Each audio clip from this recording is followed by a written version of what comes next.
అందరికీ నమస్కారాలు. నా పేరు డాక్టర్ ఓ నరసింహారావు. నేను పశువైద్య శాస్త్రంలో పట్టభద్రుని. ఆంధ్రప్రదేశ్ పశుసంవర్ధక శాఖలో డాక్టర్గా ఆరంభించి ఏడి, డిడి అలాగే జేడీగా పదవీ విరమణ చేశాను. ముఖ్యంగా పశు పోషకులకు కొంత ఉపయోగపడాలనే ఉద్దేశం మీద ఈ యూట్యూబ్ ఛానల్ను ప్రారంభిస్తున్నాము. గతంలో ఒక వీడియో కూడా చేశాను.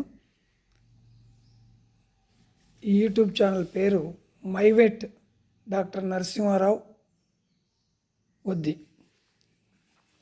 ఈరోజు ముఖ్యంగా మనము పశు పోషణలో అత్యంత ముఖ్యమైనటువంటి ఒక విభాగము అంటే పశుదానాల గురించి మనం తెలుసుకుందాం. ఎందుకంటే పశుదానాను చాలామంది సరైన శాస్త్రీయ పద్ధతిలో తయారు చేసుకోలేక ఇబ్బందులు పడుతున్నారు. ఒక పక్కన వాటి యొక్క వ్యయం కూడా పెరుగుతూ ఉంది. సో ఇది కొంతవరకైనా ఉపయోగపడితే ఉద్దేశం మీద ఈరోజు మనము సమీకృత పశుదానాన్ని మన ఇంట్లో ఎలా చేసుకోవచ్చు అనేది పరిశీలిద్దాం.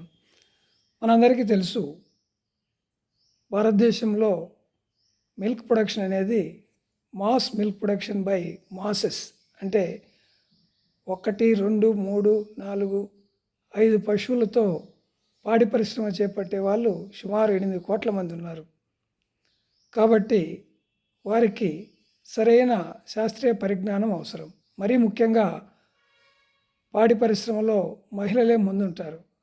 కాబట్టి ఈ సందర్భంగా ఈ పశుదానాను అంటే సమీకృత పశుదానాను ఏ విధంగా మనము తయారు చేసుకోవచ్చు అనేది ఇక్కడ తెలుసుకుందాం. మామూలుగా పశుదానాలో 5 రకాలైనటువంటి పదార్థాలు అవసరం. 1 కార్బోహైడ్రేట్స్ అంటే పిండి పదార్థాలు అంటాం. 2 ప్రోటీన్స్ అంటే మాంసకృతులు. 3వది ఫ్యాట్స్ అంటే కొవ్వులు. 4 విటమిన్స్, మినరల్స్. సో అయితే మనము ఇక్కడ గమనించాల్సింది ఏంటంటే, చాలామంది రైతులు ఏం చేస్తుంటారంటే, మన ఇంట్లో తౌడు ఉంది, లేదు జొన్నలు ఉన్నాయి, లేదు సజ్జలు ఉన్నాయి, లేదు నూకలు బియ్యము ఉన్నాయి, వీటిని వండి పెట్టడము ఇలా చేస్తుంటారు చాలామంది. అంటే నేను అనుభవపూర్వకంగా చెప్తున్నా.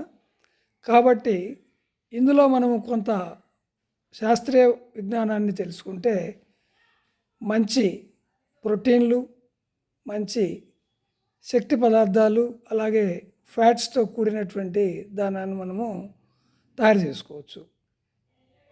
ఈ న్యూట్రిషన్ సంబంధించి animal nutrition specialist doctor Vishnuvardhan Reddy సలహా కూడా తీసుకోవడం జరిగింది యూట్యూబ్ చేసే ముందు. వీటికి మనం ఒకసారి గమనిద్దాం. మొక్కజొన్న 15 పాళ్ళు అంటే 100 కిలోలకు చెప్తున్నాను నేను.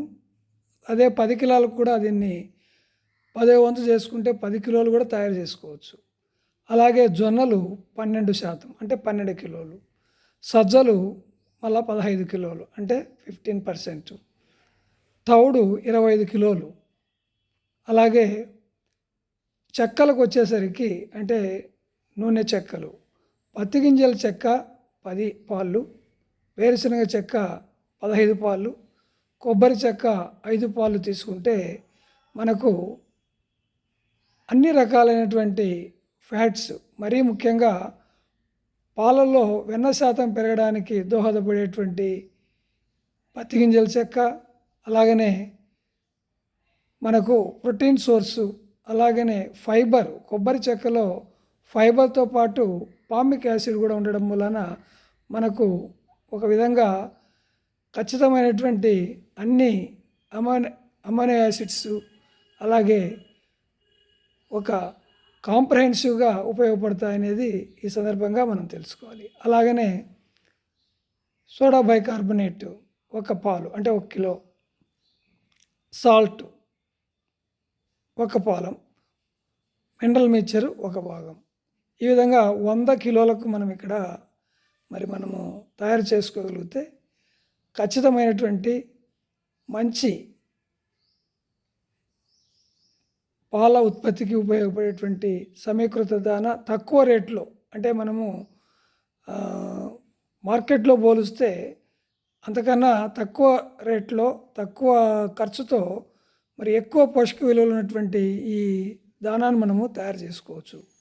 కాబట్టి రైతు సోదరులు మరి ఈ దానాను తమ ఇంటి వద్దనే చేసుకోవడానికి ప్రయత్నించి తద్వారా మరి మీ యొక్క పాడి పశువుల పాల ఉత్పత్తి కానివ్వండి, అలాగే పాలలో వెన్న శాతం కానివ్వండి, అలాగే ఈ సోడా బైకార్బ్ అనే పదార్థాన్ని కలుపుకోవడం వలన యాసిడ్ బేస్ బ్యాలెన్స్ కూడా మరి మనము బ్యాలెన్స్ను కూడా పొందడానికి ఆస్కారం ఉంటుంది. అలాగే మనం ఇక్కడ మినరల్ మిక్చరు యాడ్ చేస్తున్నాము. దీని మూలాన మరి సమీకృతంగా పశువుల్లో వాటి యొక్క ఆరోగ్యంతో పాటు ఉత్పత్తి సామర్థ్యం కూడా పెంచడానికి వీలుంటుంది. కాబట్టి రైతు సోదరులు ఈ విజ్ఞానాన్ని ఉపయోగించి తమ యొక్క పాల ఉత్పత్తిని, తద్వారా పాల అయ్యేటువంటి ఖర్చును కూడా మరి మీరు తగ్గించుకొని ఎక్కువ ఉత్పత్తి సాధించి పర్ లీటర్ 1 లీటర్కు ఉత్పత్తి వ్యయాన్ని తగ్గించుకొని మరి లాభసాటిలో ఉంటారనే ఉద్దేశం మీద ఈ చిన్నపాటి వీడియోను మరి మరలా ఈ మైవేట్ డాక్టర్ నరసింహారావు వద్ది అనే ఛానల్ ద్వారా మీకు అప్లోడ్ చేస్తున్నాము. కాబట్టి మీరు ఈ ఛానల్ను మరి మీ యొక్క సలహాలు అలాగే సూచనలు ఇవ్వచ్చు. అదేవిధంగా మీరు సబ్స్క్రైబ్ చేసి మీరు దీన్ని ఉపయోగించుకోవాలని కోరుకుంటూ మరొకసారి మరి మన